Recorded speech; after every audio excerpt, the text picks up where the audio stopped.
the national semifinals. Butler in the white uniforms. The home uniforms based on the better seed. They don't get to wear the white uniform very often in the tournament, but they are here.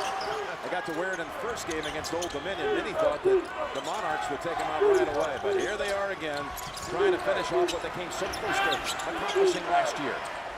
VCU, with Skeen, the senior out of Charlotte, too strong, and Mack brings it down for Butler.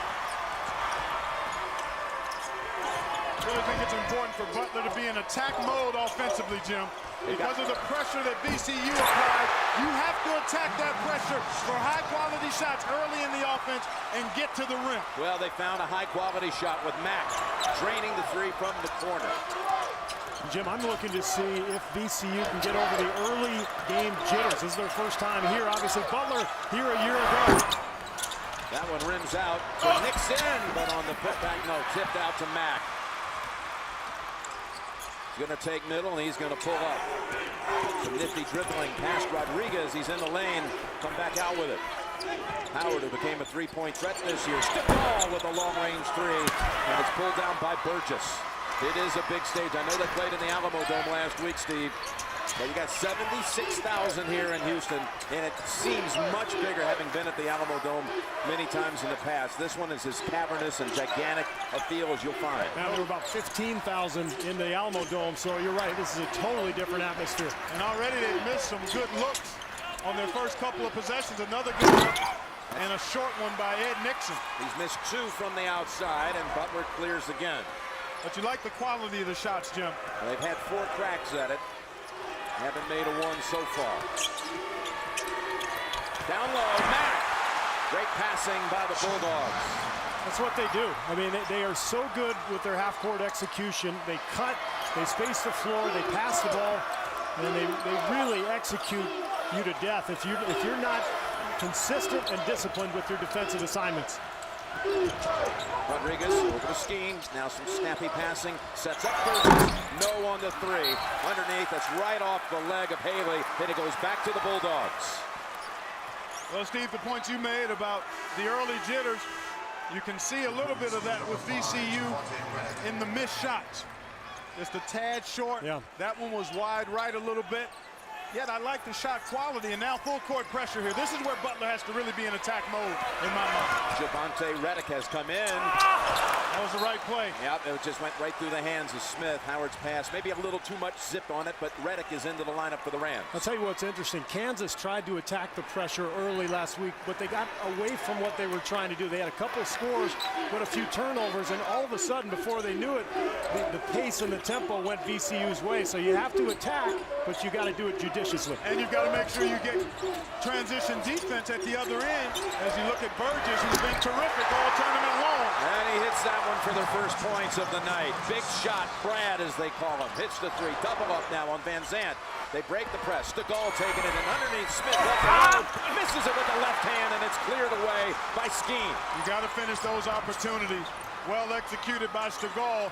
And VCU wants to score, apply defensive pressure, and then make the pace really fast. Skeen with the three, and the Rams have hit 2 from the outside the last 2 trips. And this is their best lineup. We saw Haley go to the bench early. They like to go small with Burgess at the 4, Reddick and Skeen. That way they can space the floor and get open shooters. And they've got multiple three-point shooters out there when that happens. And back to your point, Steve, a turnover by Butler. That's 2 now. They've had 2 turnovers and a missed layup against this pressure after VCU has been able to score the ball. And that full court pressure forcing that second turnover, that helter-skelter style it forces, and Butler has fallen to it so far. Another shot from the corner, and it's another three in a row this time. Burgess with another one. Well, so much for the nerves. All it takes is one to go down, Steve. You know that as great a shooter as you were. One goes down, and that basket becomes cavernous. And that's going to be a foul call on Nixon. Reaching in right there at midcourt on Mack. Here you see VCU attacking. Well, he got a lot of the pumpkin there, partner. Partners, I should say. As you take a look at Kyle Marshall coming in, he's been excellent on the offensive glass for Butler throughout this tournament. 17 offensive rebounds he's had in 4 tournament games as Brandon Brazel rolls in, also an excellent three-point shooter for the Rams.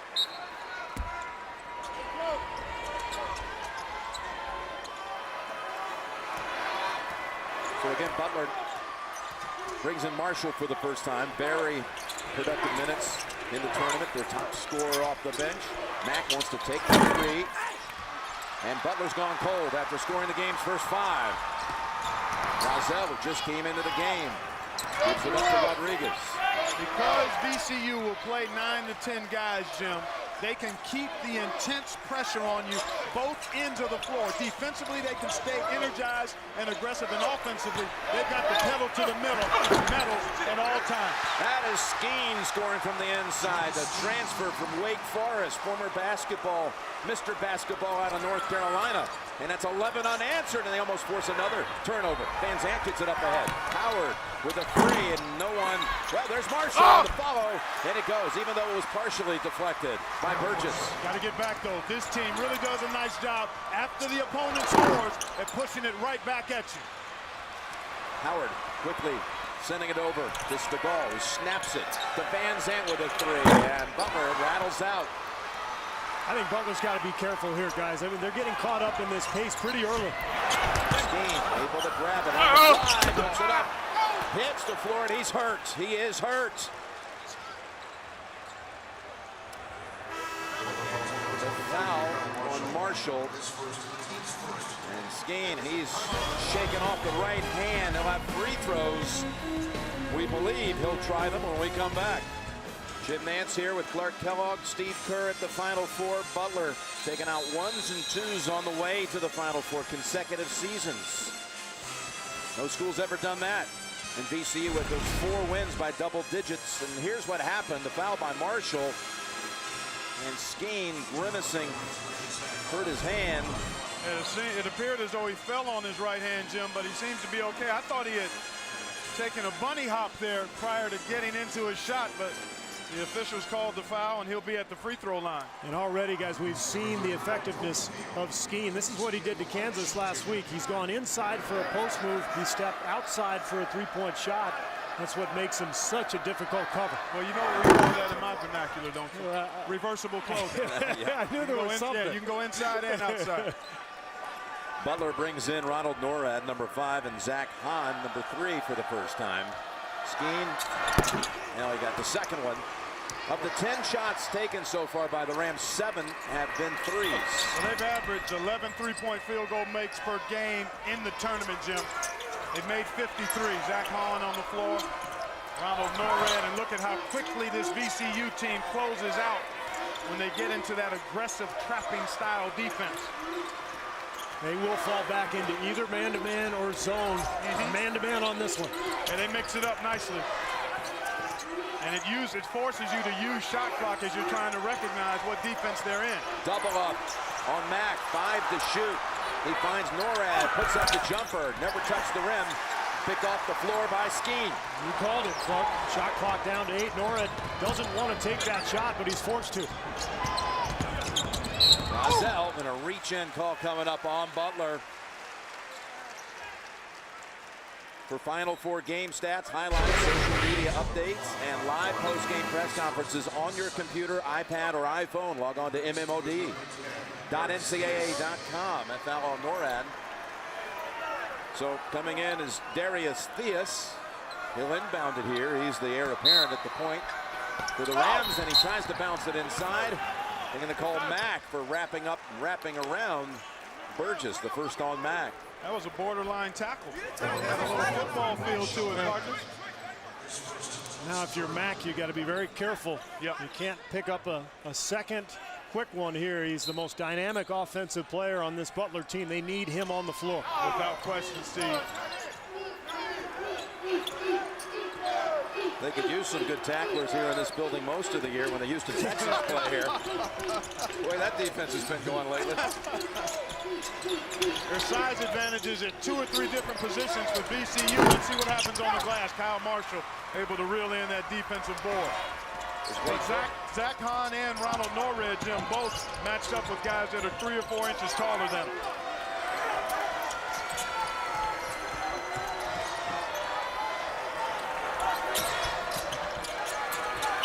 Howard with a three. That's short. One and done. And that's Theus. You're wondering, no relation. To Reggie, I'm assuming you're talking Everybody about. asks that question. It's a natural question, considering the career Reggie had at UNLV and then in the NBA. Again in the corner, it's open, it's Burgess, and man, does he have the hot hand. He's got 9, he's at 3. 2 from that corner, 1 from the other. And the extra pass is what's so key for this offense. Every single player on this VCU team willing to make the extra one. No, Howard. Look at that work on the weak side glass by Matt Howard. Carved out position, did his work as the shot was being taken, and was able to draw a foul. Foul on Toby Veal. And that's his first, the second team foul. And Mac's going to go out. Van Zandt returns. I'll tell you guys, you know, we talk about the eye test when we watch games, whether it's picking the tournament teams or whatever. The eye test with VCU that happened last weekend for me was they were so much quicker than both Florida State and Kansas. They look much quicker than Butler here to me at almost every position. It's Howard and almost able to squeeze that one in. Another foul call down low. And reaching in fact, was Theus, his first.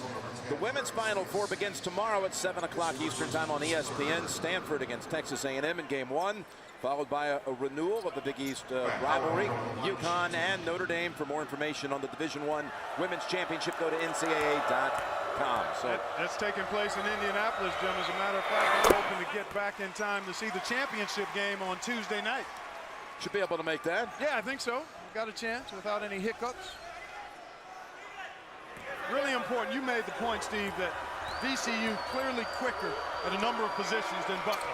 That's why it's so important to move that ball, attack, and knock down the good shots that you get, whether it's a layup or a good open jump shot, because they really close out well and can be distracting and disruptive defensively.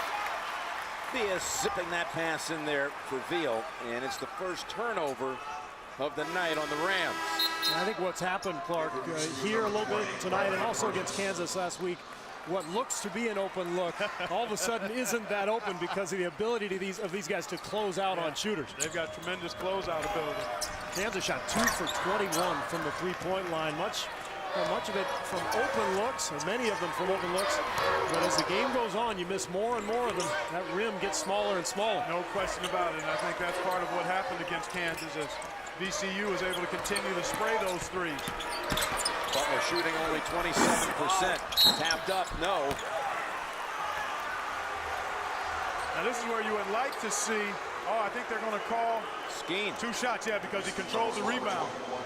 Matt Howard doing excellent work. Even though he wasn't quite in position to get it with 2 hands, he got 1 hand on it in a controlled position and got it back up on the rim, so he'll shoot 2 free throws. He's made more free throws than any player in Butler history. The pride of Connorsville, Indiana. You may have seen some of the stories this week. What a touching story it's been. His parents, his father's a mail carrier there in Connorsville as Rodriguez returns to the floor. And that community of some 12 to 13,000 took up a collection to send the whole family down here. Stan and Linda, the parents, are here. Been a mail carrier for 33 years. He's missed 1 day of work in his life, and he almost refused to sit out that day as a sick day. Yeah, and how about Matt Howard going to the bench? Academic All-American Player of the Year. Yeah, he's the academic All-America of all of the NCAA. Double major in finance and management information systems. Wow. Impressive. Yes. On multiple levels. Trying to steal a few extra seconds for him as we approach the under-12 timeout. Here's Skeen, lost it for a moment, so he kicks it out to Theus, who drives underneath, defended by Smith, and plucked away by Marshall. Butler's missed its last 5 shots. They've been able to knock down free throws, Jim, which serves 2 purposes. 1, you score the ball, but 2, it kind of slows down the pace at which VCU wants to play.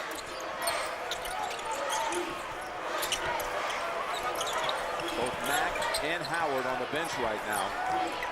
So looking for an offense, someone to take it out here. Van Zandt, no. Look at Marshall work that glass. No call. Smith almost lands on his teammate, then puts it up with the left hand. He threatened to go back outside with it, pivoted, and went right back up off the glass. Excellent patience by Andrew Smith after hard work by he and Marshall. Broke a stretch of 4 minutes, 10 seconds without a field goal. Skiing in the paint, back of the rim, into the arms of Hahn. And guys, we talked about VCU's small lineup. It results in difficulties for them on the glass. Last week, Florida State out-rebounded them by 20 on the offensive glass. Kansas had 18 offensive boards themselves, so that's a factor here. You got to watch that tonight. Hahn goes back outside. That pass got away, and it's taken away by Theus. To Rodriguez. What a nice head by Andrew Smith there to slow up Joey Rodriguez. Another three, no, not this time for Burgess. On the floor and picked up by Hahn. Able to get it out to Norad for the numbers. On the wing. Van Zandt thought about it, may have shuffled the feet, comes up short, tapped up and in by Marshall, and a foul. And Marshall's given them a huge boost off the bench with 5 rebounds, 3 at the offensive end. How about this surge with Shelvin Mack and Matt Howard? Although Matt Howard did score a couple of free throws before sitting down, nonetheless, a nice surge by Butler with their 2 top scorers on the bench. And they're still on the bench. Come out of the break and they keep them down. Most of the damage done on the offensive glass. It's 10-0 now for Butler in second chance points. Shot too strong for Brandenburg, and Butler controls it. Well, this lineup did so well without the 2 stars. They stay with it. Yep. And that pass intended for Andrew Smith. He's saying, wait a minute, someone was holding me. There is Matt Howard's father, Stan, and his mother, Linda. As Matt continues to sit. Does that surprise you? But they're not sitting together, mom and dad? No, They're not back. Well, they got 9. They got 8 of the 9 children here, so they're spread out on the row. You mean, is he still on the bench? Yeah. Does that surprise you? Skeen gets the left-handed jump hook to go, and as we speak, here come Howard and Mack reporting to the scorer's table. I know I don't sit next to my wife when my son is playing games. We want no part of each other. Too nervous. I know that feeling. I've been there before with our children. But you're right. Well, actually, Matt Howard and Shelvin Mack have returned to the bench. In part, they don't want to be in the way of live action, so they will be checking in, I think, on the next dead ball. Now, this elevated floor makes for some different dynamics in these games. 2 to shoot. Marshall, short, and ripped away by Burgess. You can see Marshall start to labor just a little bit, not used to playing big, intense minutes in long stretches. He only averages 16 minutes a game, so I'm sure he'll be returning to the bench as soon as a dead ball occurs. Jamie Skeen really working hard to get it down low against Smith. That's Nixon with a 3. Long with the shot, chased down to the corner by Norad.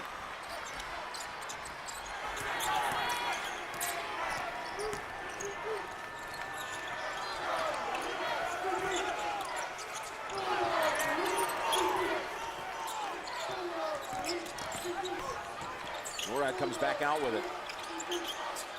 They've been trying to get it into Smith the last 2 possessions. Shot blocked. Blocked by Brandenburg. Up ahead to him, and he is fouled. Ball's going against Butler. Boy, both these teams so good on those hedges on that pick and roll, and a great play from Brandenburg, and he'll go to the line for 2 free throws. Foul on Van Zandt. Timeout. Back in Houston, only 2 VCU players have scored. Burgess with 9, Skeen with 8. What do you see there, Clark? Well, the 3-point shooting allowed VCU to jump out to a quick lead, but then Butler has maintained contact by virtue of its work on the offensive glass. And as a result, we've got a tight game. Both teams struggling to make shots. A combined 11 of 37 from the floor so far between both teams. And I think Brad Stevens has this pace now more to his liking after that early blitz from Shaka Smart's club. You know, all of a sudden they've settled down. You know, they've gotten control of the ball. They're taking care of it. And now they've got Mack and Howard back into the ballgame. Yeah, see if they can get a little push here as Brandenburg misses the first free throw. And that's the first point. Outside of Skeen or Burgess. No trap here, so Norrad will attempt to bring it himself. Then they surprise you with the late trap there. Sometimes they'll trap you in the corner, deep in the backcourt. Other times they'll bait you into picking up the dribble around half court. They love mixing the defense up. Remember, Shaka Smart worked with Billy Donovan in Florida, who's renowned for his varying defenses. That's off the hands of Smith. He was double teamed. He's been looking for a couple of calls down low, but they're not calling him. Well, he had an opportunity to finish here. I think he just lost control of the ball. Actually, he got blocked. And then it hit his hand last. Javante Reddick doing a nice job holding his position and getting a hand on that shot attempt. Feed the block and Beal. A nice move. Excellent work. He got deep post position, took his time, and got an easy one. How about the depth of this front court for VCU? Exactly. Beal and Reddick come into the game when Skeen goes out, and both guys played extremely well in the regional. Well, Shaka Smart gets contributions from all 9 or 10 guys that he played. And ultimately, they look to try to wear down the opposition with that frenetic style and that constant pressure at both ends of the floor.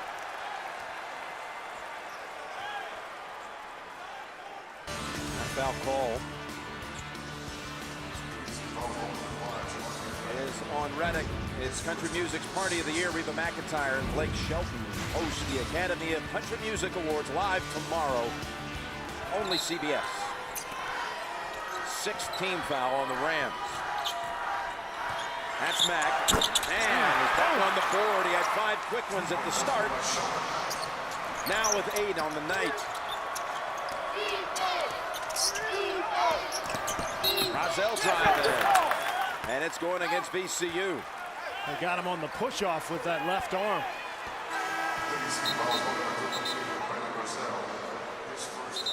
First on Rozelle.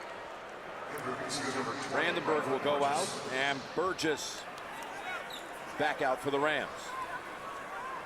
The guy's big shot from Shelvin Mack. He's been so huge in this tournament with his three-point shooting. Hit the big one in overtime against Florida.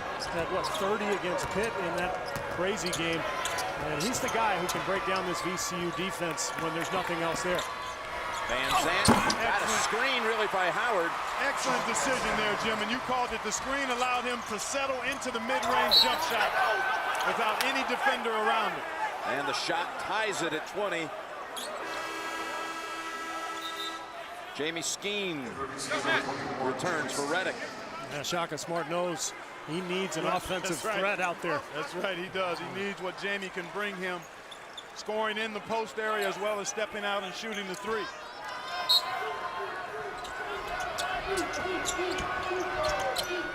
Better job that time by Butler in defending the inbounds. Last time, Shelvin Mack picked up the foul. Tough matchup here. Norrad being... Yep, Skeen had the size all along. How about the patience, though, there, Jim and Steve? I mean, he just took his time, surveyed what the situation was, and got the shot he wanted when he wanted it. Well, they switched on that out-of-bounds play, and another turnover now for North. Rozelle was the one who saved it on the end line. 5th turnover by Butler. Rodriguez and flying through. And that's the 7th team foul on VCU.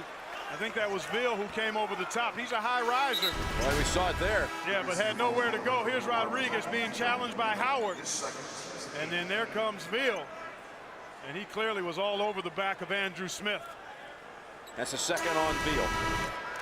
Really good transition defense by Butler. They're so well disciplined, well coached. And Rodriguez is a guy who, if he gets into the open floor, he's not just a distributor. You know, he averages 10 points a game. He can get to the hole and score, but Butler has really done a nice job of cutting off his driving lanes. It'll be a 1-and-1 for Ronald Norrad, a junior from Homewood, Alabama. He's an exceptional young man. He came to Butler a couple of years ago. First month on campus, he was elected the freshman class president. Great student, great leader. Most of his career a starter, but after the February 3rd game at Youngstown State, Butler was 14-9, and Brad Stevens decided to change some things around. Plus, Norrad got hurt. He'd cut his hand. They thought that Norrad and Hahn gave them something off the bench, and they're reviewing now. Yeah, I thought it was Andrew Smith. I mean, I thought it was Andrew Smith who came over the backup. Andrew Smith was taken out of the game, but he'll have to be reinserted after they look at this replay because he clearly is the guy who should be shooting the bonus. Interesting that Norwood would go to the line. He's a 65% shooter. Normally you see the 90% guy walk to the line and say, he's hey, just it was following me. instructions. They told him it was number 5, and he just headed to the line. Well, Smith fractionally better, 67% at the line. He'll have a 1-and-1. Maybe they both should have faked it and No way to hide after that. brought Shelvin Mack in there. Yeah, or send Matt Howard over there. That's right. No way to fake that one, fellas. Well, Jim, you started talking about the lineup change with Norwood and Van Zandt, and I think what Brad Stevens really wanted was more of an offensive threat. And Smith rattles in that free throw. You know, they were struggling to score. Van Zandt really the much more aggressive offensive player. Norwood the better defender, but the combination with Norwood coming off the bench has worked. It has worked nicely, and 2 free throws for Andrew Smith. Now he can get his well-deserved rest. Stegall comes in for him. They haven't lost since making that lineup change February 3rd. Again, they had fallen to 14-9, losing that game at Youngstown State, and now peeling off 14 consecutive wins. Quite a turnaround. Horizon League regular season, Horizon League tournament champions. And Jim, when I saw them win the Horizon League Tournament Championship, the scheme goes to work. Boy, he's got all the tricks down low. Drop steps, he can go over both shoulders. He is a tough cover. But when I saw Butler win that Horizon League Tournament Championship game, that's when I sensed they had really turned the corner and were primed to make a good tournament run because the defense had really picked up. Van Zandt loops it up, no, and right over Marshall. What a rebound that was by Skeen. Numbers here for VCU. Tough pass, they're able to save it, back out Rodriguez, and blocked by Van Zandt. And you see what Butler's doing in transition. They're staying at home with three-point shooters. Exactly. Very smart because Rodriguez really wants to kick it out. Look at him looking to his right. And they stay at home, and Van Zandt, as a result, has the angle for the block. And Steve, you talked about Joey Rodriguez being a capable scorer, but he really wants to set other people up. He's a reluctant scorer, and you've got to make him, if you're Butler, try to finish himself as opposed to finding those spot-up three-point shooters. That's the first foul on Matt Howard and the 5th on the Bulldogs. You remember a year ago, Howard had some foul issues staying on the floor, even at the Final Four. That's really improved this year. Big time, Jim, and part of it is his conditioning level. I think he's taken that to a really good place. He's much more agile, and he's also got better recognition and anticipation, which keeps him out of foul trouble as well.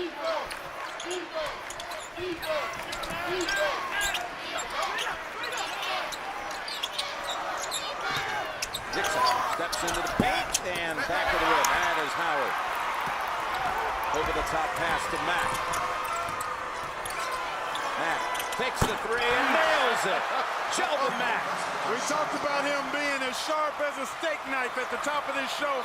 He went right over the smaller Joey Rodriguez there. Sized him up and sprayed him from deep. Butler's first lead since 5-3.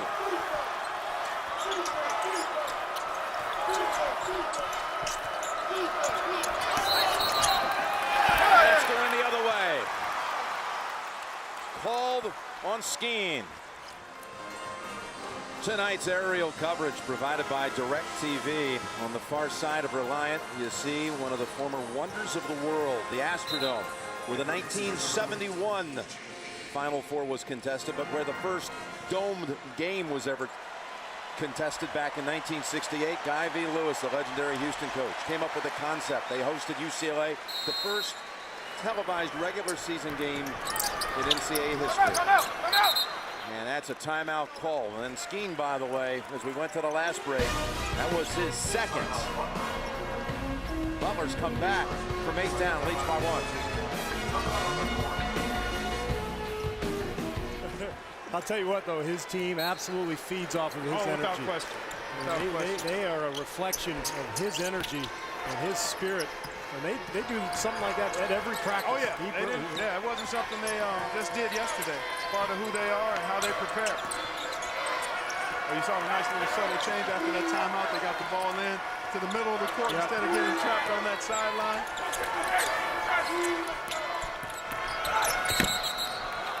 comes in, and the call is going against VCU. It's on Haley. Yep, free throws for Mac, Jim. Coming up on AT&T at the half, Greg Gumbel, Greg Anthony, Seth Davis, Kenny Smith, and Charles Barkley. We'll break down the first half, look ahead to tonight's second national semifinal game, Kentucky and Connecticut, and a Naismith Watch presented by AT&T, all coming up on AT&T at the half. That was the 10th team foul, VCU. So Mac with one more. And Jim, you mentioned Skeen's second foul, so Shaka Smart has gone back to Haley. Yeah. And I think Shaka was worried about the offensive boards that Butler was getting last time Skeen went out. So this time he brings back Haley, goes to that bigger lineup. But the question, if you're VCU, is how do you score? Right. How do you get points? Because your best offensive lineup is the smaller lineup. And Butler, as you said earlier, Steve, controlling pace here, forcing VCU to play in the half court, and then also VCU not making baskets, so they can't apply full court pressure. Good finish that time by Haley. Haley inside. It's gravy.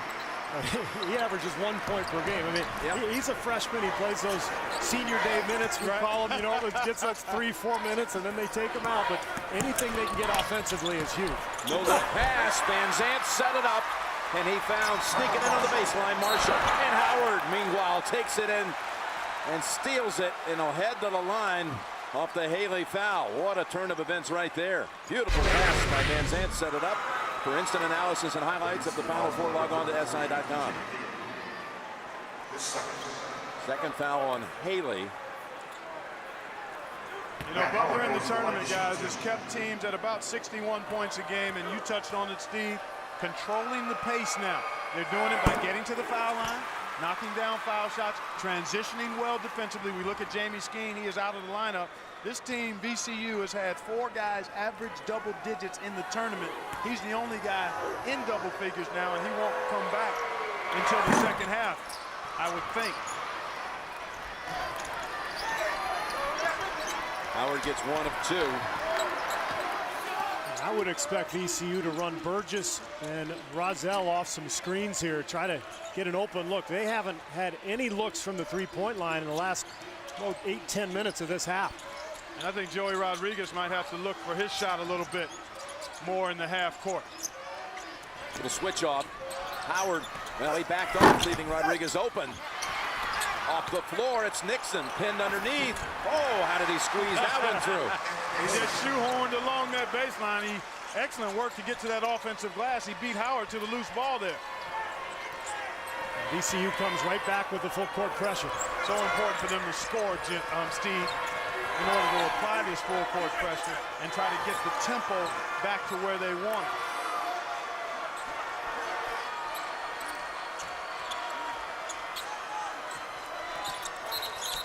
Underneath, going to be a hold call. I think they got Haley holding Howard on that cut. He's got 3, and they've all been in the last couple of minutes. Tuesday, new case, new killer, new boss. Mark Harmon stars in a new episode of TV's #1 drama, NCIS, Tuesday only CBS. Again, they've been in the double bonus for a while. We talk about all of his academic achievements, Matt Howard. And on Thursday night at the opening ceremony at the Wortham Center here in Houston, Howard was recognized for the 2nd straight year with the NCAA's prestigious Elite 88 Award. And got to shake the hands of President and Mrs. Bush, 41. President Bush Sr., who was there in attendance. That was really a nice night for these teams, their coaches, and the folks that were part of the audience there. A lot of events for these players to go to and take part in. And I think it's part of the adjustment period to this Final Four. It's nothing like the regionals. You know, it's all about the show, and they've got to remember just to prepare for the game. Well, there they are taking it in. President Bush, Mrs. Bush. He just last week was honored at the Kennedy Center in Washington for all that he's done for volunteerism in America and the points of light. And meanwhile, we've talked about Butler's ability to slow this game down. Part of that is they've gotten to the free throw line. Yep. Their half-court defense is terrific. It's one of the best in the country, Steve. And they got back to doing that mid-late February. Mid-February is when they got back to playing that kind of defense. Well, they had the arrow off the tie-up. They got 1:25 to go in the half. And the difference now, they're pulling the ball back out against that pressure, setting it up, not taking quick long-range shots like they did early in the game. That's allowed them to control this pace. And also it gives them a chance to draw foul and get to the free throw line. Step back three, Howard. Van Zandt somehow snuck in there. Then he undershot it. Yep. You wonder if that bad thumb may have affected that shot, Jim. Boy, that could be. Then he commits a foul. You know, he's just not used to being in there. I mean, he's a 6'1" point guard. True. Got it about halfway home. Yeah, from 2 feet. Yeah, that's it. His second foul. And team foul, number 6. Skeen comes back out. Surprising here that he would bring him back, but maybe, well, looking for the offensive possession. Yeah, that's maybe looking to try to call a defense. play for him. I would think if he's out there, Steve, they're going to call a play specifically for Skeen and try to get him a shot. And I would keep him on the perimeter. I don't think you want him around the hoop where he can pick up an offensive foul. He's a senior. I mean, you've got to almost trust that he'll be smart enough to not commit a third foul. He's still shaking off that right hand and right elbow after that spill earlier in the half. Nixon goes inside to him, and Stakal stole it. Saw it coming. Got about a 15-second differential. Norad at the controls here for the Bulldogs. Driving it in, dishing it out. Stakal from the corner. Got the steal, can't make the three. Howard tips it over where he can retrieve it and put it back up and in. Big time work by Matt Howard, and that's been the difference. The free throw game and the glass eating game. That's where Butler has gotten this lead and maintained control of the ball game the last 8 minutes or so. Butler with its largest lead here of the semifinal. 8 seconds to go in the half. Rodriguez had looked back to Coach Smart. Now wings it over the head of Nixon, and Butler can do something with 2.4 to play in the half. The 7th turnover on the Rams. Well, you're exactly right, Jim. That's a good call because 2.4 is plenty of time if you can advance it with the pass close to half court. You've got a dribble or two from there to get into a shot. Stevens stomps the floor, brings his team to the backcourt, sets up a play here, including Hahn off the bench, a sharpshooter inserted. VCU needs to pressure and try to make Butler catch this ball well in the backcourt. Now they break out of the pack. The last resort is Hahn. How about a half-court heave for Butler? Oh, have we seen that before? It almost went in. The ball will belong to the Rams to start the second half. They were down 6-0 to Kansas, but then they really blew them out the rest of that half, and they were up. They had a big lead on the Jayhawks at halftime, so this is a position that they're not real familiar with. Well, for the entire tournament, they trailed in the second half only 3 minutes. Nice piece of work there by Nixon to keep the possession going for VCU. Going back to what you guys talked about, VCU 3-9 this season when down at halftime. Field puts it up off the glass over Howard. Good start. And again, they've got to score the ball consecutive times to try to speed up this pace and allow their depth to be a factor and their defensive energy to be a factor. That's an offensive foul on Andrew Smith. That's his first.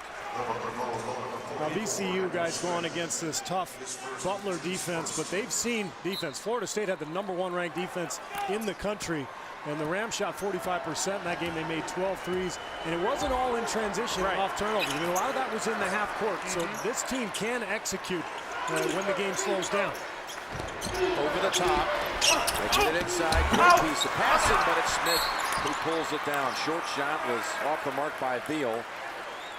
And was that on Skeen? It was his third. You can tell by his binder. It is on Skeen as you take a look now.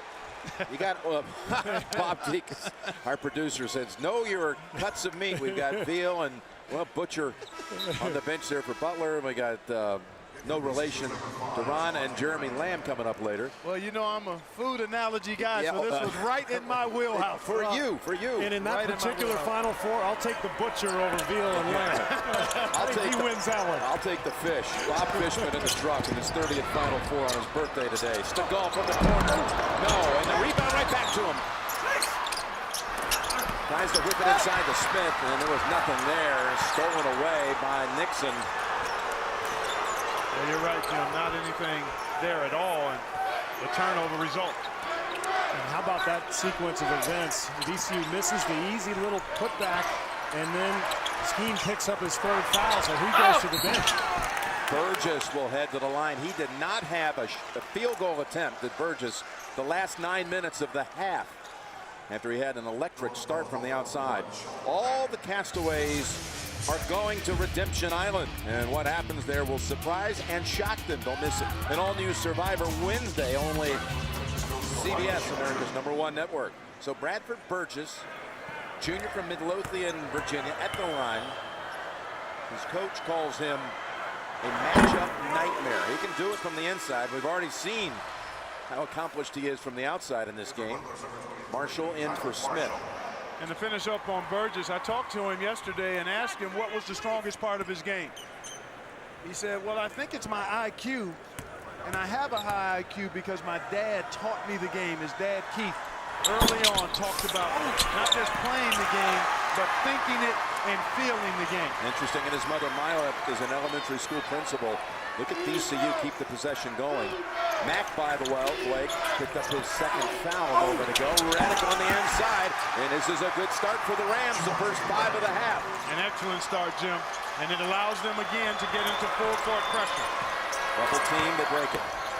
Mack surveys, they come up on the top behind and force the travel. Too casual. You've got to be in attack mode when a team is pressing you and you get the ball out of the trap. You cannot get casual. When that ball is out of the trap, Mack has to be attacking. He was indecisive, and as a result, he turned it over. I agree with Kenny Smith. I mean, Butler has to be judicious, but when they have opportunities to go against pressure, they've got to get that ball to the middle and attack for good looks. Rodriguez. That was for the lead back. Butler's turned it over 3 times in the first 2 minutes of the half. I think they've really picked up their defense, VCU. You see the energy as Howard can't get the 3 to go, but VCU playing with great energy to start the second half. Shaka Smart talked about that. We've got to rebound better and run our stuff better and sharper. Norad with the push-off, his second. And it was a great discussion at halftime with the studio guys on, attacking the pressure and how you deal with it. Seth Davis said you got to be careful with it. And I think my opinion on it is you got to run for layups against VCU. Don't run to the three-point line. Butler shoots a lot of threes. They average 26 attempts per game in this tournament. But if you miss threes against VCU, they're going to run back at you the other way. Redick hits the shot, and VCU takes the lead by 1. First 7 of the half. The first lead since 24-22. The pressure keeps on coming. Nearly a midcourt violation. Backcourt violation. Very impressive surge here by VCU, but you see the benefit of putting the ball in the basket. Not just does it move the scoreboard out there, but it gives you a chance to play at the pace that VCU wants to play at. Mack goes high with the dribble, and over the back, Marshall. It's all VCU at the moment. Second one on Marshall.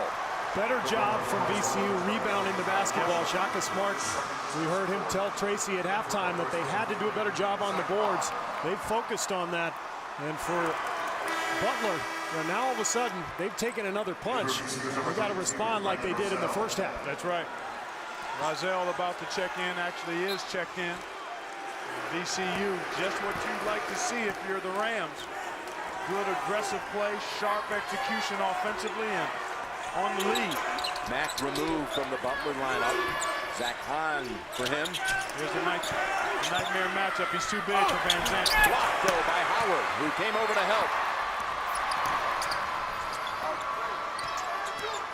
Howard, 3 from the wing. Oh, he thought he made it. He's sliding to his right after he shot it. Timeout called off the floor.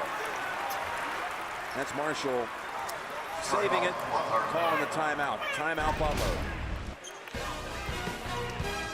Butler, though, has not scored in the first 3:38 of the second half. All right, folks, here are your all-time Cinderellas. Talking about double-digit seeds to the Final Four. You got LSU, 86. They lost in the semifinal game. So did George Mason in the 11 back in 2006. I credit that team really for busting through the door and opening up things that we see today like VCU.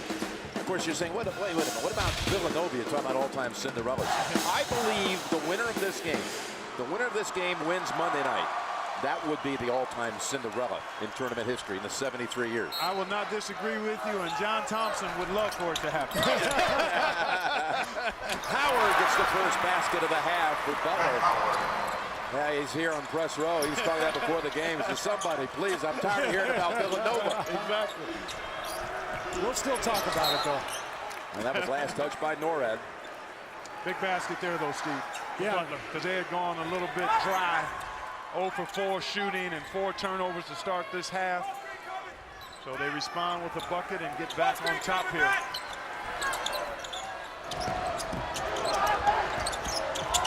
Redick way off with that one. Off the floor, it's Van Zandt. Yeah, not what VCU was looking for. That was a little quick. They've been excellent with their execution here in the second half. To that point, not a good possession there. Boy, their activity and energy. Really excellent. VCU and Butler, both of these teams really give you tremendous effort for the full 40 minutes. That's a push. Redick shoved Norad to the floor. And that's the second on Redick. We've got a break in the action. Butler back in front by 1. Tonight's aerial coverage provided by DirecTV. We're talking about the 71 Final Four took place there in the Astrodome, won by Coach Wooden and Like UCLA. you could almost put the Astrodome inside of this. You really could. Yeah. And of course, this is the first Final Four without Coach Wooden around. Ran into his daughter Nan on the way in here tonight. Yeah. And there you take a look. Norad's knee. Yeah. And they put a little wrapping around that. And interesting, meanwhile, Shelvin Mack's still on the bench. He has 2 fouls, so really fouls are not an issue, but Brad Stevens has gone early to his guard rotation with Zach Hahn. Remember in the first half, though, Shelvin Mack and Matt Howard sat to get some rest, and the Butler Bulldogs were fine.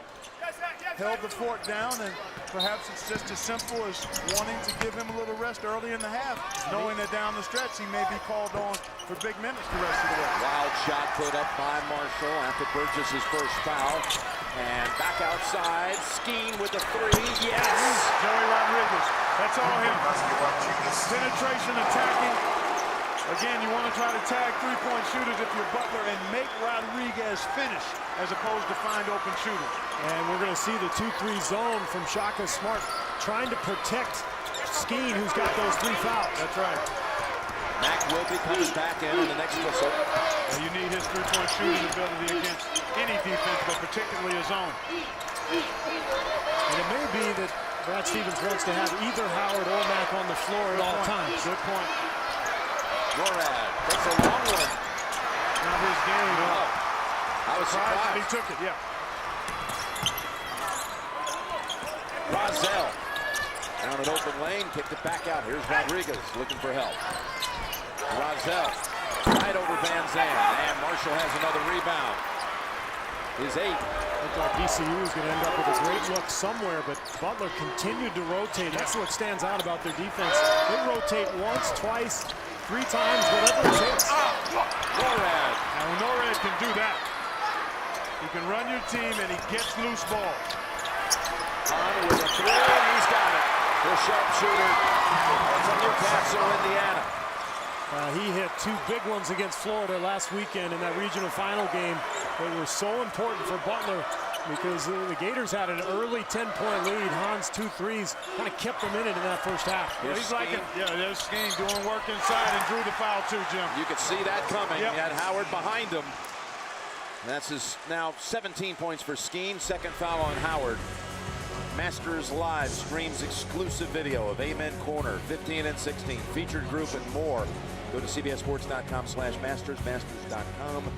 Masters coverage, of course, starting all this week coming up on CBS. Phil Mickelson, the champion a year ago, shot 63 today here in Houston, getting warmed up for Augusta next week. Skeen to the line. He has been some presence. Oh, yeah, he's been phenomenal throughout the tournament especially, but he's had an outstanding year as well. And again, full court pressure.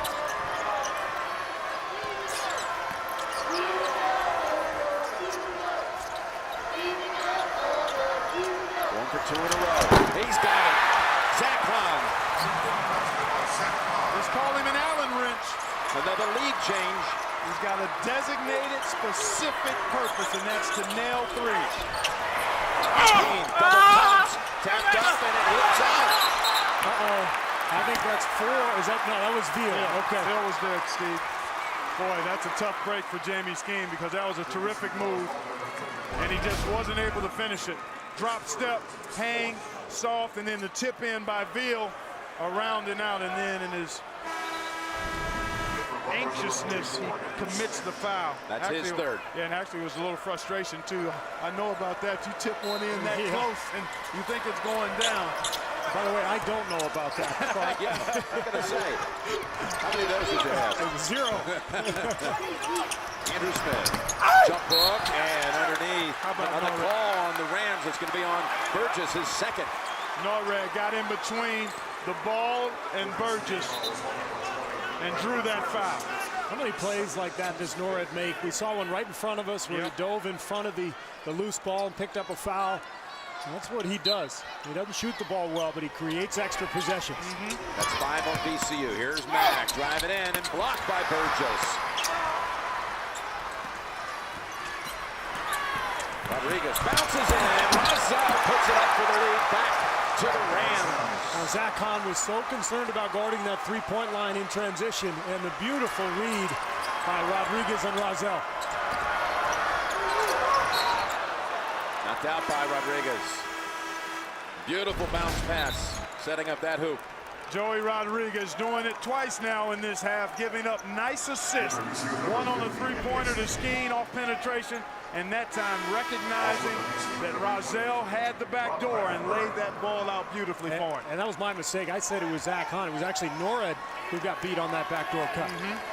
Brandon Bird back in for Coach Smart. Dr. Smart wants his team to continue to apply the pressure. But they've got to be able to do so without fouling.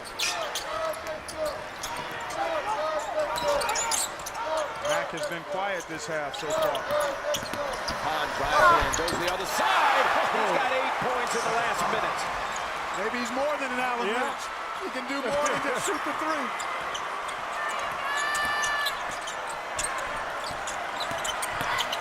Nixon. Skeen. Not this time, and it's Mack. Hahn is ready to load it up. Now it's Mack. And 2 free throws coming up.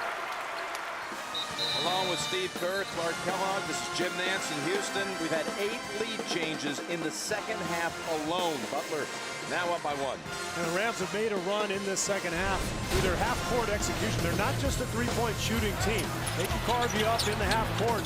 They've done a nice job of finding angles, spacing, getting the ball into the paint, and then at times kicking it back out like that one for Jamie Skeen.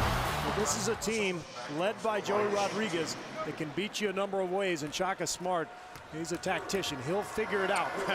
He sure will.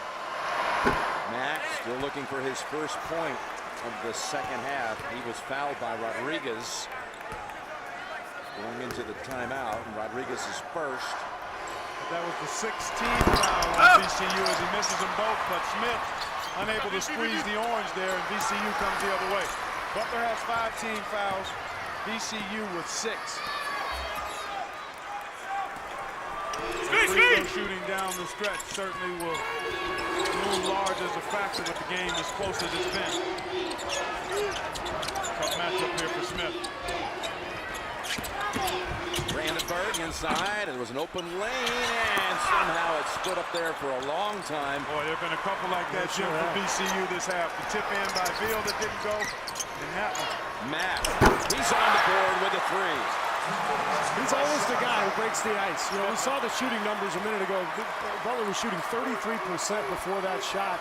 Mack's the one guy who can come up and just create something out of nothing. Well, he's so good, Steve, at pulling up in transition for that deep 3. His first basket since the 4-minute mark in the first half.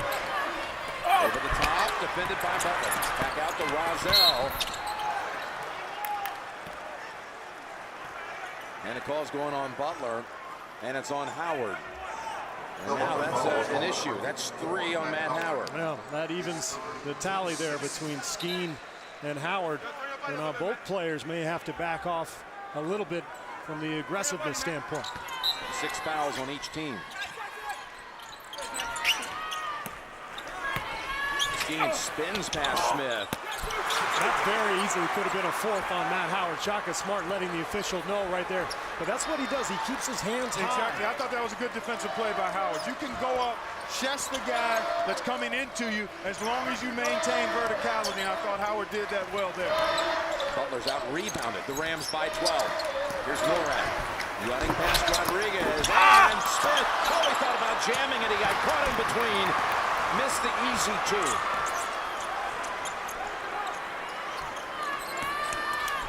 Skeen lost it on the drive, but he's fouled first. Ooh, that could have been a huge basket in a game with not many large leads. Would have put them up 6. First, they brought you real Coke taste and 0 calories. Now they're bringing you the most impressive NCAA experience known to fans. Get in the game at CokeZeroSocialArena.com. Norad with his 3rd. Butler fortunate that Norad came in to commit the foul because Matt Howard slid over, tried to take a charge. That would have been his 4th. So that's back-to-back plays where Howard almost picked up his 4th foul. And that's the 7th team foul on Butler. They said Skeen was shooting, so a couple coming up. It's amazing. You talk to coaches around the country, and they all say the same thing about Butler's defense. They say they're so physical. In fact, Tom Izzo last year after the semis said they were the most physical team that Michigan State had played. Hey, a bunch of coaches have said that after going against Butler, and it really belies what they look like, but their tenacity is really something that makes it tough for opponents. And I was really blown away by it last year when I saw this team. They get into you and after you, and they're relentless in being pesky. And they're smart. Yeah, you know, exactly. the Howard play, keeping his hands high, he gives them a little bump down low with the legs, but the officials don't see that. They're very wise with their defensive rotations and how their physical play manifests itself. You're exactly right, Steve. Zone defense here by VCU. Got to tag him, though. Matt way outside and bangs it home again. You have to tag him. He has in the gym range, guys. When he's in the building, he's in shooting range. Stolen away by the Bulldogs. And he'll pull up here if they don't tag him. He's going to take it to the hole. Puts it off the glass for 2 more. It's match time at the final 4. And timeout VCU.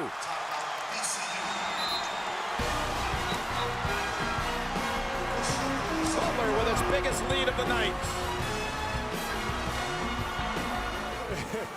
Mr. Inside Out. That's him. And now VCU has to respond. It's Jamie Skeen. They've got to probably look to go through Jamie Skeen or Bradford Burgess. It's their biggest deficit of the entire tournament. Not made a basket for 3.5. Skeen ends that streak. Well done. And 1. He has been absolutely terrific. Boy, both these teams so good at responding when they face a deficit. And coming out of that timeout, Shaka Smart calls the offensive play and leads to the penetration, and Skeen's so good at receiving and finishing in the lane. It's on Howard. Big. His 4th. Huge at the 9:22 mark. Now you knew it was a factor because every play, Howard's all over the place. I mean, he's going to be involved in every single play, so he's always susceptible to foul trouble. I think you mentioned it earlier, Jim. He was in foul trouble a year ago in the Final 4. He was. Both games. Well, if you're VCU, you want to take advantage of that by going through Skeen in the half court. Butler will play through Shelvin Mack.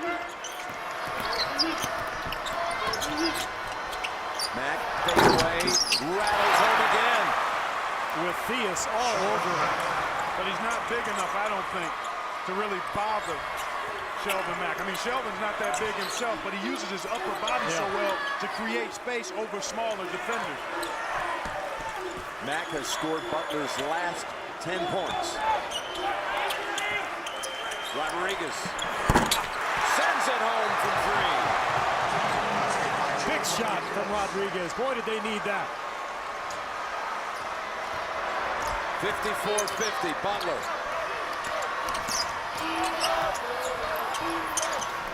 Look at the on-ball pressure from Theus and Rodriguez. This team has so much energy.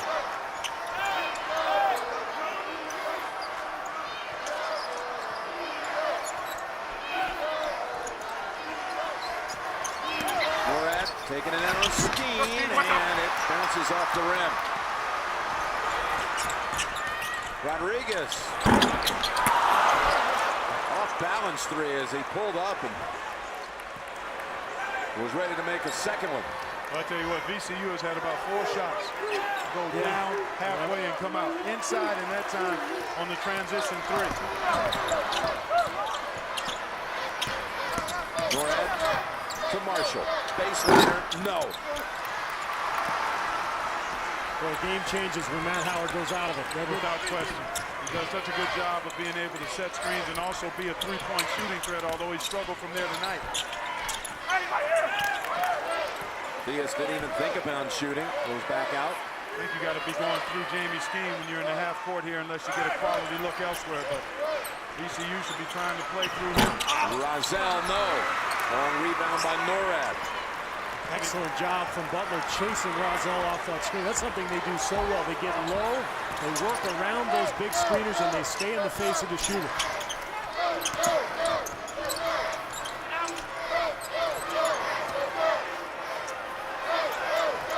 Not a lot of offense out here for the Bulldogs. Van Zandt can get his own shot, though. Here it is. Yes! He heard the call. He's got an excellent mid-range game, and his quickness forces you to have to respect the threat of the drive, and he can stop on a dime and go straight up. And for Butler, it's always about finding 1 or 2 other guys besides Howard and Mack as Theus gets into the lane for the twos. And that's why you play through Jamie's scheme here, Steve. That's why he's got to get a touch every time, because he's going to draw attention. He's got all the things you need to score the ball in the low post, so you've got to make sure he gets touches when you're in the half court if you're VCU. Put him into the Sweet 16 back then. We saw the rebounding numbers there. That's been the story for Butler because they have not shot the ball well at all, 36%.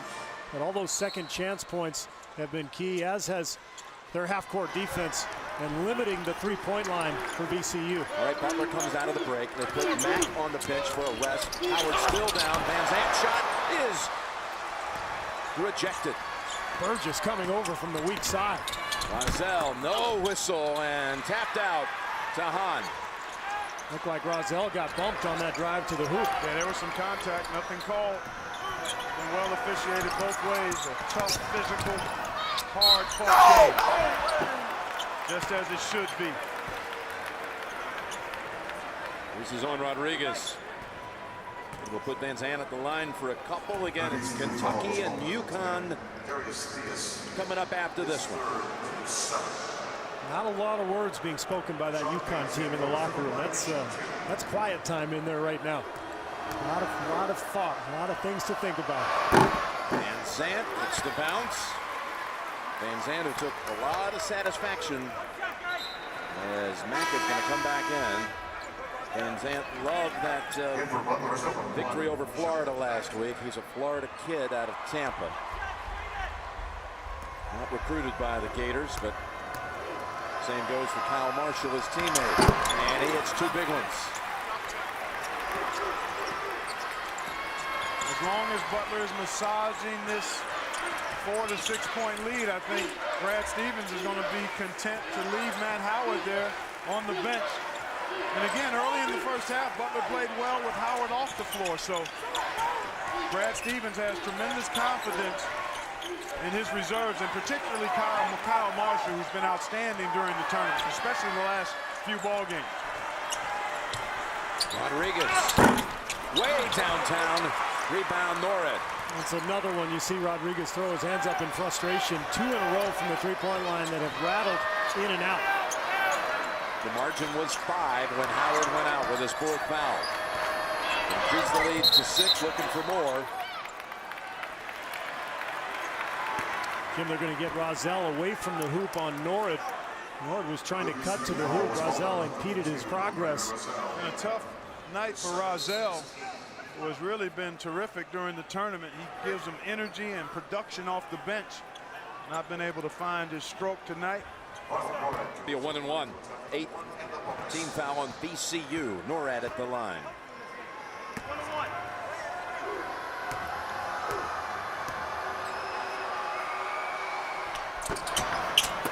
Kyle Marshall, wow. Boy, I tell you what. Was he on the back or just over the back there? Well, they call it. They call it on the back. Yep, and that's going to set up 1-1 at the other end. That's his third. Well, you can't blame him for going for it. The guy had 7 offensive boards against Florida. I think you mentioned that earlier. Yeah, let's see. Look here. Oh, my. Yeah, he's up high, but Burgess has that inside position. Yeah, but just because you're inside of a guy doesn't mean that you can't get to that ball first. Unless there was some contact underneath we couldn't see. His arms were clearly, his arm was not bothering that inside defender. Burgess 1-1. He has not made a field goal since the 13-minute mark in the first half, and look who's back. Here comes Matt Howard. Well, that could have been an 8-point lead if Norad had made 2 free throws. Instead, the foul that was pretty questionable. It could have gone either way, but Burgess now with 2 free throws can bring VCU right back in it. Oh, I love this young man's game. I'm very impressed with him. Listening to him deal with the media yesterday, Bradford, Burgess, very poised and composed, and that's exactly how he plays. Never in a hurry, under control, does everything well. Including hitting 2 free throws. Yep. Trim it to 58-54. Howard drives in, careful not to be called for a charge, so he slides away a little off balance. That's why the shot was awkward. Exactly right. Now you think about Butler having played a number of close games to get here. Boy, wide missed that time, and you know about the poise of the Bulldogs, the confidence they've gained from being in tight games and coming out on the right side of the scoreboard. You would think the advantage belongs to them in this kind of situation. Norad inside and puts it up and slides off the rim. Gonzell has the rebound. Contact there. Norad could have expected a couple free throws coming his way, but no call. Look at Norad. Pound Rozelle. It's Skeen. Smith defending, and again, no call. I think he got all ball, Jim. I think Skeen lost his balance, and that allowed Smith to get all orange there. Both teams look a little tired right now. With the timeout coming under 4. And this has been a slugfest. We didn't expect anything less. Mack. Outside with 15 to shoot. We've had no field goal on either side for over 3 minutes. Might be Mack time, though. Especially with a big guy on him. Well, he goes to the corner instead. Van Sant. 3! Huge 3 by Sean Van Sant. And it's back to 7. And a timeout called by Shaka Smart. About 3 minutes left. There's enough time, but critical possession. And I think they've got to go through Jamie Skeen. I think they've got to make sure he gets it where he'd like to have it and play through him to see if he can get it inside, draw a foul, or score, or both. And off of Skeen, then you maybe get something on the perimeter. But I think they've really got to try to play through Jamie Skeen here. You saw Howard on the bench with the 4. Going to sit him because the next whistle was another timeout.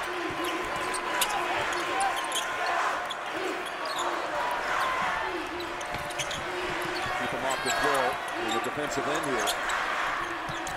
As Skeen puts up the... We got a chance for the 4-point play. Hey, it's not rocket science, folks. Get the ball to your best player and see if he can do something good for you. Every single time in a close game, he's got to touch the basketball. It's a tough foul here, and that's Sheldon Mack, I think, who commits it, but because of his versatility, he's able to go outside and inside. It's Norad's 4th. He'll have a free throw for the rare 4-point play. As we wind down the last 2.5 minutes, Matt Howard back on the floor. Skeen with a chance to complete a 4-bagger, a 4-point play. How about you're down 7, and in one trip down the floor, you can make it a 1-score game. The poise in that possession was really impressive because Butler sniffed out the first 3 options As you look at the foul trouble, Norwood with 4, but VCU was trying to get Skeen on the block. Then they tried to get Gazelle on a pick as he misses the free throw. And finally, they went to that pick and pop. And just beautiful execution with VCU. It's a big miss there because it's still a 2-possession game now. At this end of the floor, you got to be thinking about playing through Howard and Shelvin Mack, although Van Sant is very capable of getting his own shot. Inside Smith, back outside Norad. And the shoot. This is a mismatch. Van Sant should try to work on scheme here. Gonna take it from way outside instead. Ball on the floor, picked up by Theus. I think he settled there, Jim. He could have used his quickness and ball skills to maybe get something better than that. 2 minutes to play, and what's been a tight one really throughout. Would you say, Clark's not rocket science? No, no. Or where are you going to go right number now? 21. 2 Cinderellas looking for a spot on the ball on Monday night. As Skeen takes it inside, and too strong with the short shot.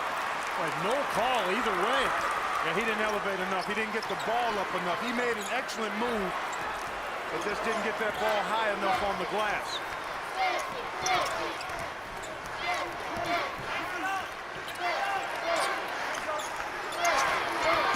Butler trying to use as much of the 35 as possible.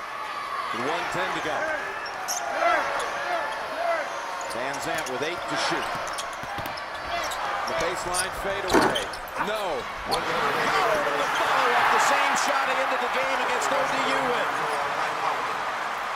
Got to guard the three-point line here if you're Butler. VCU is pull the trigger quickly. Howard had to back off and still gets the rebound. And a foul against VCU. Well, I tell you what, guys, VCU has had a number of opportunities in the paint area that they've just not converted. Yeah. Some of that is defense, but some of that is simply missing good shots in close. That was on Theus.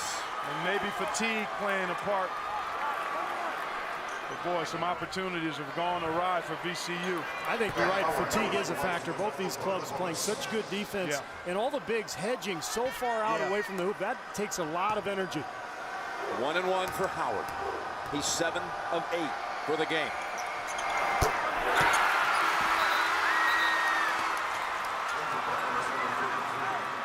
On for Smith. Now, this is no surprise. A close game in the tournament. Butler has won 9 of its last 10 NCAA tournament games, and in 8 of those they trailed. And same thing here tonight. Tremendous poise. VCU has to get it up quickly to attack the rim or get a good look at the three quick. Gazelle, no, that's a turnover. Trying to get it over to a slashing Theus. And it goes back to Butler with 39 seconds. And Brad Stevens goes offense, defense. He's going to bring Zach Hahn in for Norwood, the better foul shooter. He's also got Chase Stegall. Neither one of these coaches miss much, do they, Steve? No, they don't miss a thing. They really don't. They're sharp. Excellent tacticians. The time getting really short for the Rams now. What a run it's been.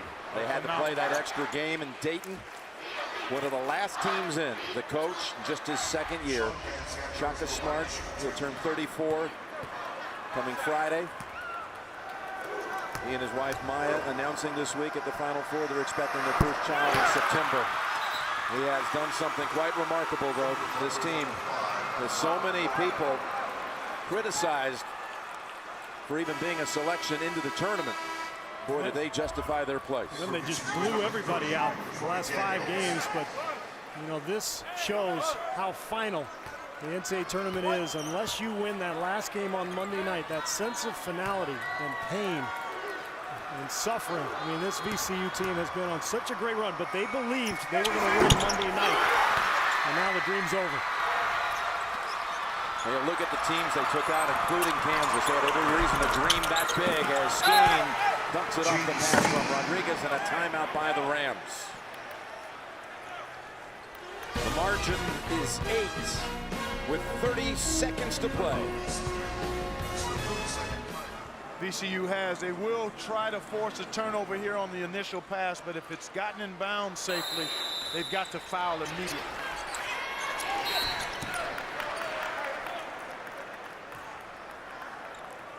Actually, a foul was called even before the ball was inbound. I think they got Skeen holding Howard.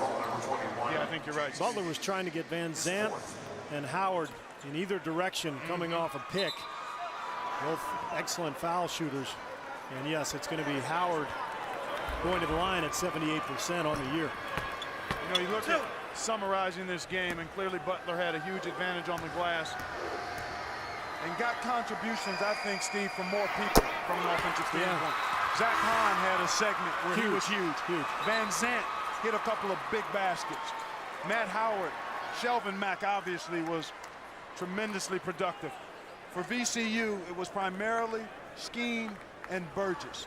The other players, Rozelle, Joey Rodriguez, did not have the kind of games that they've had during the tournament. And to me, that's really the difference.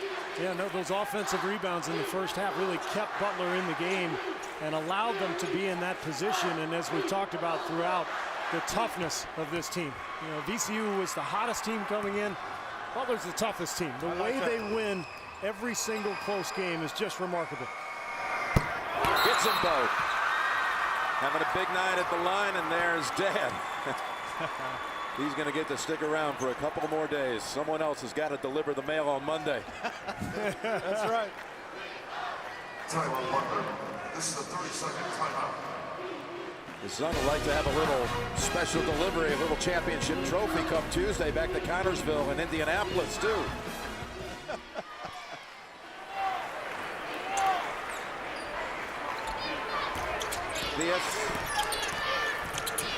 Rodriguez. The ball has it. And this final score is not going to be indicative of how close this game really was or felt all game long. And another point with Butler, an outstanding job defending the three-point arc. And you talked about it, Steve, with their ability to close out. How about Matt Howard? He's made more free throws and attempted almost as many as the whole VCU team. And your point about the three-point line, about 7 for 21 for VCU. They came in and they had hit 12 in each of its previous 3 NCAA tournament games. And after that quick start, remember they made 3 out of the first 5 in the first 4 or 5 minutes. Butler got them under control, and they kept that control the rest of the game. They sure did. Jamie Skeen did his part. When you're trying to win a game of this magnitude, you need your best player to play well. Both teams had that happen. Shelvin Mack, Matt Howard stepped up. Jamie Skeen, Bradford Burgess, and then you need those X factors to arrive. Van Zandt's 8 quick points to me, and you talked about them, Clark. Those were the key points in the second half. Burgess finally hits a shot from the floor. His first basket since 13 minutes remained in the first half. Well, guess what? Butler says, let's do it again. We'll see you Monday night.